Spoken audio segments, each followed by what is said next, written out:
ونحن على ذلك لمن الشاهدين والشاكرين والذاكرين والحمد لله رب العالمين قوا انفسکم واہلیکم نارا۔ حضرات محترم، علامہ اقبال فرماتے ہیں کہ ملاقاتیں عروج پر تھی، ملاقاتیں عروج پر جب تھی تو جواب اذان تک نہ دیا اقبال۔ جب ملاقاتیں عروج پر تھی تو جواب اذان تک نہ دیا اقبال۔ صنم جو روٹا ہے تو مسجد کے مؤذن بنے بیٹھے ہیں، صنم جو روٹا ہے تو مسجد کے مؤذن بنے بیٹھے ہیں، اور نہ کلمہ یاد آتا ہے نہ دل لگتا ہے نمازوں میں، نہ کلمہ یاد آتا ہے نہ دل لگتا ہے نمازوں میں۔ کافر بنا دیا ہے لوگوں کو دنیا کی محبت نے، کافر بنا دیا ہے لوگوں کو دنیا کی محبت نے۔ کتنی عجیب ہے گناہوں کی جستجو اقبال۔ اللہ اکبر اللہ اکبر۔ علامہ اقبال فرماتے ہیں کہ گناہوں سے انسان کو پیار کتنا ہو گیا، اللہ اکبر،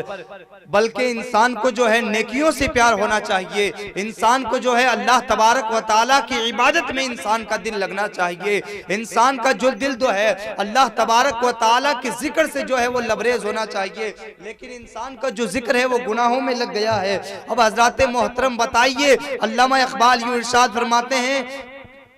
درود پاک پڑھے، اللہم صلی علی سیدنا مولانا محمد بارک وسلم، صلاۃ و سلام علیکہ یا رسول اللہ، صلاۃ و سلام علیکہ یا سیدی یا رسول اللہ صلی اللہ تعالی علیہ وسلم۔ کتنی عجیب ہے گناہوں کی جستجو اقبال، کتنی عجیب ہے گناہوں کی جستجو اقبال، کہ بندہ نماز بھی جلدی میں پڑھتا ہے پھر سے گناہ کرنے کے لیے، نماز بھی جلدی میں پڑھتے ہیں پھر سے گناہ کرنے کے لیے۔ حضرات محترم،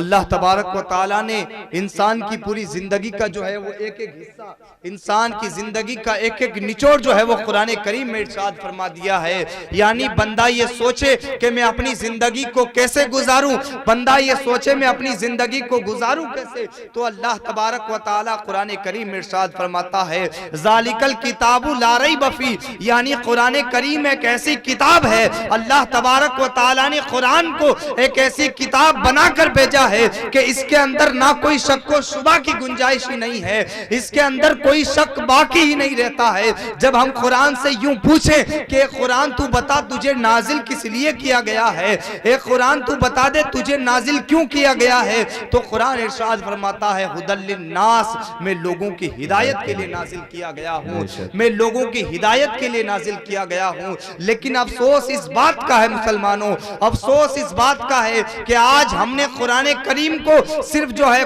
محفل میلاد میں نہیں بلکہ قرآن خانیوں کے اندر بچوں کو بلایا اور قرآن کریم پڑھوا لیا، ہم نے قرآن کو صرف یہاں تک محدود رکھا ہے۔ آج قرآن کریم کو، جس قرآن کریم کا مقام اللہ تبارک و تعالیٰ نے 1450 سال پہلے جو مقام و مرتبہ قرآن کا بیان فرمایا تھا، آج بھی وہ مقام و مرتبہ قرآن کا ہے۔ جو مقام قرآن کا پہلے تھا، جس طرح قرآن پہلے نازل ہوا جیسا مقام تھا، آج بھی ویسا مقام ہے، لیکن آج اس مقام کو ہم نے نہیں سمجھا ہے، آج اس قرآن کے مقام کو ہم نے بھلایا ہے، آج قرآن کریم کے مرتبے کو ہم نے بھلا دیا ہے۔ ہم نے کس طریقے سے مقام و مرتبے کو بھلایا ہے؟ حضرات گرامی، اللہ تبارک و تعالی قرآن کریم میں ارشاد فرماتا ہے، ان الانسان لفی خسر، بے شک انسان جو ہے وہ گھاٹے میں ہے، انسان جو ہے وہ خسارے میں ہے۔ جب اللہ نے خود ارشاد فرما دیا کہ انسان جو ہے وہ گھاٹے میں ہے، تو حضرات گرامی، تو پھر ہم دنیاوی زندگی کے پیچھے کیوں بھاگے، تو ہم دنیاوی محبت میں کیوں مشغول ہو جائیں، دنیا کے مال و دولت کے اندر کیوں مشغول ہو جائیں، بلکہ حضرات گرامی اللہ کی عبادت بھی ضروری ہے۔ بندہ جو ہے اگر کتنا بھی پیسہ کماتا ہے، اگر کتنی بھی حلال روزی کماتا ہے تو وہ منع نہیں ہے، بلکہ ہمیں فکر اس بات کی ہے، ہمیں افسوس اس بات کا ہے کہ جس اللہ رب العزت نے ہمیں جو ہے انسان کو جو ہے اتنی بڑی نعمتیں عطا کی ہے، اللہ رب العزت نے انسان کو اتنا بڑا مقام عطا کیا ہے، اللہ رب العزت نے ان مومنوں کا مقام اتنا بڑا کیا ہے، لیکن آج ہم نے قرآن کو بھلا دیا ہے، آج ہم نے قرآن کریم کی طاقوں کی زینت رکھا ہے، قرآن کریم کو آج ہم نے طاقوں کی زینت بنا لیا ہے، الماریوں میں سجا کر قرآن کو کو رکھ دیتے ہیں، لیکن ہمیں حضرات گرامی فکر نہیں ہوتی ہے کہ قرآن کریم کو کھول کر پڑھ لیں، ہمیں فکر نہیں ہوتی ہے کہ قرآن کریم کے اندر دیکھ لیں کہ کیا لکھا ہوا ہے۔ اگر انسان کو پڑھنا نہیں آتا ہے تو ہمیں اس بات کی بھی فکر نہیں ہے ہم قرآن کریم کسی سے سن لیں۔ حضرات محترم حضرت عثمان غنی رضی اللہ تعالیٰ عنہ کے بارے میں آتا ہے، حضرت عثمان غنی وہ عثمان غنی صحابی رسول خلفائے راشدین کہ جن کے اوپر ہمارے نبی نے جنت واجب قرار دی تھی، جن کے اوپر جنت کا ٹکٹ جن کو دے دیا تھا، اس کے باوجود بھی ان کا عالم یہ تھا کہ وہ اس قدر اللہ کی بارگاہ میں رویا کرتے تھے، وہ اس قدر اللہ تبارک و تعالیٰ کی بارگاہ میں رویا کرتے تھے کہ ان کی داڑھی بھی بھیگ جایا کرتی تھی۔ لیکن حضرات محترم آج ہمیں پتہ نہیں ہے کہ ہم جنت میں جائیں گے یا نہیں جائیں گے، ہمیں پتہ نہیں ہے کہ ہم جنت میں جائیں گے یا نہیں جائیں گے، لیکن پھر بھی ہمارے حالات دیکھیے، جنتوں سے بڑے ہم نے اپنے حالات کر لیے ہیں۔ ہمیں پتہ نہیں ہے کہ ہم جنت میں جائیں گے یا نہیں جائیں گے، لیکن اس کے باوجود بھی ہم دنیا کے اندر اللہ کی عبادت سے غافل ہو کر شہنشاہ بنے گھومتے ہیں، اللہ تبارک و تعالیٰ کی عبادت سے منہ موڑ کر ہم دنیا کے اندر حضرات گرامی تاجدار بن کے گھومتے ہیں۔ ہمیں افسوس نہیں ہوتا ہے، آج ہمیں ان باتوں کا بھی پتہ نہیں چلتا ہے۔ اللہ تبارک و تعالیٰ قرآن کریم میں ارشاد فرماتا ہے وجوہ یومئذ ناعمہ کہ قیامت کے دن بہت سارے چہرے اترے ہوئے ہوں گے، بہت سارے چہرے جو ہے ذلت کی وجہ سے اترے ہوئے ہوں گے۔ آج ہم اگر سوچتے ہیں کہ حضرات گرامی مجھے تو فلاں جنت میں لے جائے گا، مجھے تو فلاں جنت میں لے جائے گا، کسی کا کوئی ٹھیکیدار نہیں ہے، یہ میں نہیں کہہ رہا ہوں بلکہ اللہ کا کلام کہہ رہا ہے۔ اللہ تبارک و تعالیٰ قرآن کریم میں ارشاد فرماتا ہے جس کا ترجمہ یہ ہے کہ تم یہ امید مت رکھو کہ نہ تمہارا باپ کام آنے والا ہے قیامت کے دن، نہ تمہاری ماں کام آنے والی ہے، نہ تمہارے دوست و احباب کام آنے والے ہیں، نہ تمہارے بھائی بہن کام آنے والے ہیں، بلکہ انسان کا خود اپنا جسم بھی انسان کے لیے کام نہیں آئے گا، انسان کا خود اپنا بدن انسان کے لیے کام نہیں آئے گا۔ آج انسان نے اگر تنہائی کے اندر، آج انسان نے اگر اکیلے میں کوئی گناہ کیا ہے تو حضرات محترم ہم یوں نہ سوچیں کہ ہم اللہ کی بارگاہ میں جھوٹ بول جائیں گے، ہم یہ نہ سوچیں کہ اللہ تبارک و تعالیٰ کے سامنے جھوٹ بول جائیں گے، بلکہ اللہ تبارک و تعالیٰ قرآن مجید و فرقان حمید میں ارشاد فرماتا ہے کہ قیامت کے دن انسان نے اگر زبان سے گناہ کیے ہیں تو انسان کی زبان بول پڑے گی کہ مجھ سے یہ گناہ کیا تھا۔ انسان کے اگر ہاتھوں نے کوئی گناہ کیے ہیں تو اس کے انسان کے ہاتھ قیامت کے دن گواہی دے دیں گے۔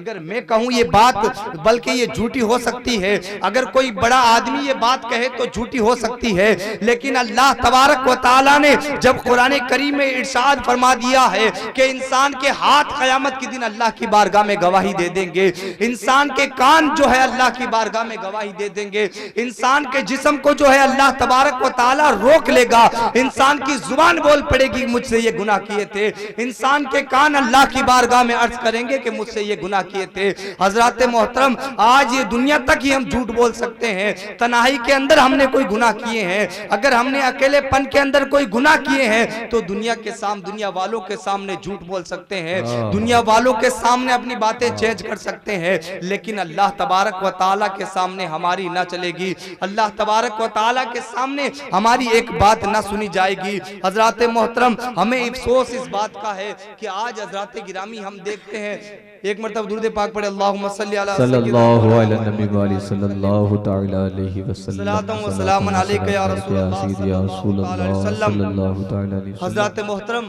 آج جو ہم غور و فکر سے سنتے ہیں اور سب حضرات کو معلوم ہے کہ بہت سارے انسان ہم مسلمانوں کے اندر یہ حالات ہو گئے۔ حضرات گرامی ہمیں بتاتے ہوئے یہ افسوس ہوتا ہے کہ ہم مسلمانوں کے اندر، مومنوں کے اندر، جن کے لیے تو اللہ تبارک و تعالیٰ نے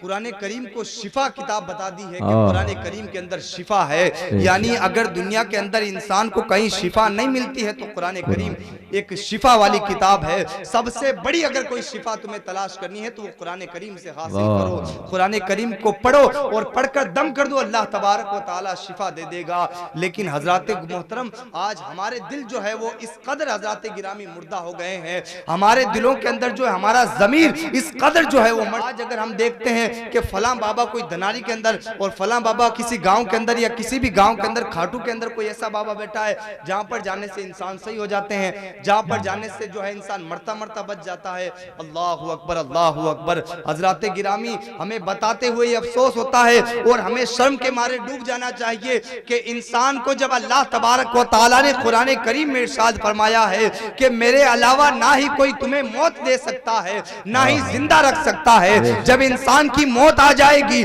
تو انسان نہ ایک قدم آگے ہٹا سکتا ہے نہ ایک قدم پیچھے کر سکتا ہے، تو بتائیے ہمارا بھروسہ آخر اللہ تبارک و تعالیٰ کی بارگاہ سے ہٹ کر دوسرے جو ہے باباؤں پر کس طریقے سے ہمارا بھروسہ ہو گیا ہے۔ ہمارا بھروسہ فتوکل علی اللہ انک علی الحق المبین جو اللہ نے قرآن میں بیان کیا ہے اس سے ہماری توجہ آخر کس قدر ہٹ گئی ہے۔ ہمارا بھروسہ جو ہے وہ اللہ تبارک و تعالیٰ کی بارگاہ سے کیوں کر ہٹ گیا ہے۔ حضرات محترم ہم نے ان پر بھروسہ کر لیا ہے کہ جن کی داڑیاں بھی نہیں ہیں، اللہ اکبر اللہ اکبر، ہم نے ان پر بھروسہ کیا ہے کہ جن کے چہروں پر داڑیاں نہیں ہیں اور نماز ادا نہیں کرتے ہیں۔ حضرات محترم اگر یہ اتنے ہی جاننے والے ہوتے، اگر ان سے ہم کہتے ہیں کہ نماز نہیں پڑھتے ہو تو کہتے ہیں ہم مدینہ شریف میں نماز پڑھتے ہیں، نماز مدینہ شریف میں پڑھتے اور پیسے تم یہاں دنیا کے اندر مانگتے ہو انسانوں سے۔ ہمیں افسوس اس بات کا ہونا چاہیے کہ جو بندے نماز کا کہتے ہیں تو کہتے ہیں مدینہ میں پڑھتے ہیں، ہم تو نماز مکہ میں پڑھ لیتے ہیں، تو ان سے کہو کہ تم جب مکہ میں نماز پڑھتے ہو تو کھانا بھی مکہ میں کھا لیا کرو، مدینہ شریف میں جب نماز پڑھتے ہو تو مدینہ شریف میں ہی کھانا کھا لیا کرو۔ حضرات گرامی یہ سب جھوٹی اور فضول باتیں ہیں، یہ سب انسانوں کو بہکایا گیا ہے۔ حضرات محترم یہ بہکایا کن انسانوں کو جاتا ہے کہ جن کا ضمیر مر چکا ہے، بہکایا کن انسانوں کو جاتا ہے کہ جن کا دل مردہ ہو چکا ہے، جن کا بھروسہ اللہ کی بارگاہ پر نہیں ہے، جن کا بھروسہ جو ہے اللہ رب العزت کی ذات پر بھروسہ نہیں ہے، جن کا بھروسہ اللہ رب العزت کی ذات پر ہو یقیناً وہ مومن اگر ہوگا تو اس کا بھروسہ اللہ کی ذات پر رہے گا۔ اگر کوئی مومن جس کو اللہ تبارک و تعالیٰ کی عبادت میں جس کا دل لگتا ہو، اللہ تبارک و تعالیٰ کی عبادت میں جس کا دل لگتا ہو، اللہ کی بندگی میں جس کا دل لگتا ہو، وہ مومن کبھی ایسا نہیں کر سکتا، اس کا بھروسہ یقیناً اللہ کی ذات پر ہوگا۔ لیکن حضرات محترم آج ہم مسلمان ہو کر بلکہ مومن ہو کر حضرات محترم آج ہم اس قدر غیروں پر بھروسہ کرتے ہیں کہ وہاں جانے سے انسان ٹھیک ہو جاتے ہیں، بیمار ٹھیک ہو جاتے ہیں۔ اللہ اکبر اللہ اکبر۔ اگر کسی کے دل کے اندر یہ مسئلہ سن لے اور غور سماعت فرمائے اس بات پر کہ اگر کسی کے دل کے اندر یہ خیال آ جائے کہ فلاں کوئی بابا جس کے چہرے پر داڑھی نہیں ہے، جو نماز نہیں پڑھتا ہے اور وہاں پر وہ علاج کرتا ہے، وہاں جانے سے انسان صحیح ہوتا ہے، اگر دل کے اندر کسی کے یہ خیال ہے کہ وہاں جانے سے انسان صحیح ہو جاتا ہے، حضرات گرامی وہ بندہ کافر ہو گیا۔ اللہ اکبر اللہ اکبر۔ وہ بندہ کافر ہو گیا جس کے دل کے اندر یہ خیال آ گیا کہ وہاں انسان جانے سے صحیح ہوتا ہے، وہاں جانے سے انسان کو شفا مل جاتی ہے، تو حضرات محترم جو ہے اللہ کی بارگاہ سے اس کا بھروسہ ہٹ گیا اور وہ بندہ جو ہے وہ دائرے اسلام سے خارج ہو گیا۔ اب بتائیے کہ جب بندہ کافر ہو گیا ہے تو حضرات گرامی ہم جنت میں کس قدر جائیں گے؟ ہمیں تو پتہ ہی نہیں ہے کہ مومن ہو کے مریں گے یا نہیں مریں گے۔ حضرات گرامی مسلمانوں کو تو سب سے آگے ہونا چاہیے، سب سے ہوشیار قوم کے اندر ایک ہوشیار قوم ہونا چاہیے، لیکن حضرات گرامی ذلت و رسوائی کے سامان جو اٹھاتے ہیں یہ خود ہماری اپنی غلطی ہے۔ یہ خود ہماری اپنی غلطی کیوں ہے؟ کیونکہ ہم نے اللہ تبارک و تعالیٰ کو بھلا دیا ہے، اللہ کی ذات سے ہمارا بھروسہ ہٹ گیا ہے۔ بھروسہ تو اللہ کی ذات پر صحابہ اکرام کا بھروسہ تھا، جو اللہ اکبر کا نعرہ لگا کر اور بسم اللہ پڑھ کر اگر سمندر کے اندر کود جایا کرتے تھے تو سمندر انہیں راستہ دے دیا کرتا تھا، جو اپنے دل کے اندر یہ خیال کر کے کہ اللہ تبارک و تعالی ہماری مدد فرمائے گا، نصر من اللہ فتح قریب، کہ اللہ تبارک و تعالی ہماری ضرور مدد فرمائے گا، تو سمندر کے اندر جب کود جایا کرتے تھے تو سمندر انہیں راستہ دے دیا کرتا تھا۔ لیکن حضرات محترم ہم کون سے انسان ہیں؟ ہم انتہائی خود غرض لوگ ہیں، ہم حضرات گرامی سیلفیز لوگ، انتہائی خود غرض لوگ ہیں۔ ہم صرف مصیبت کے اندر جو ہے وہ اللہ کو یاد کرتے ہیں۔ ہم کون سے لوگ ہیں کہ صرف مصیبت کے اندر اللہ کو یاد کرتے ہیں؟ اب آپ حضرات بہت جگہ دیکھیں جب شادی ہوتی ہے تو ہم 7 دنوں تک جو ہے ڈی جے بجواتے ہیں، 7 دنوں تک جو ہے وہ عورتوں کو نچواتے ہیں۔ اللہ اکبر اللہ اکبر۔ حضرات محترم ہمیں افسوس ہونا چاہیے اس بات کا کہ جس قوم کے اندر جن بیٹیوں کو حضور نبی اکرم صلی اللہ تعالی وسلم جن کے پاؤں میں پازیب جو ہے وہ گھنگرو والے پسند نہیں کیے، حضرات محترم وہ جو ہے اپنے باپ کے سامنے ڈانس کرتے ہیں اور اپنے بھائی کے سامنے ڈانس کرتے ہیں۔ ہمیں افسوس نہیں ہوتا ہے۔ حضرات محترم یہ ذلت و رسوائی ہمارے اوپر اس لیے مسلط کر دی گئی ہے کہ جو ہے خوشی کا ماحول آتا ہے تو ہم ڈی جے منگوا لیتے ہیں، خوشی کا ماحول آتا ہے تو حضرات گرامی ہم ناچنے لگ جاتے ہیں، اور مسجدوں کے آگے سے اس طریقے سے گزریں گے، ادھر اذانیں ہوتی ہے، ادھر مسجدوں کے آگے سے ڈی جے لے کے گزرتے ہیں۔ حضرات گرامی ہمیں جو ہے وہ شرم کے مارے ڈوب جانا چاہیے کہ ہمیں اللہ تبارک و تعالیٰ نے مسلمان بنایا ہے، ہمیں اللہ تبارک و تعالیٰ نے مومن بنایا ہے، لیکن حضرات گرامی مومن پیدا ہونا آسان ہے لیکن مومن مرنا ہمیں پتہ نہیں ہے کہ کون انسان مومن ہو کے مرے گا۔ حضرات محترم اللہ تبارک و تعالیٰ ہم سب کو عاشق رسول بنائے، اللہ تبارک و تعالیٰ ہم سب کو سچا پکا نمازی بنائے، حضور نبی کریم صلی اللہ علیہ وسلم کی محبت عطا فرمائے۔ وما علینا الا البلاغ۔ السلام علیکم ورحمۃ اللہ وبرکاتہ۔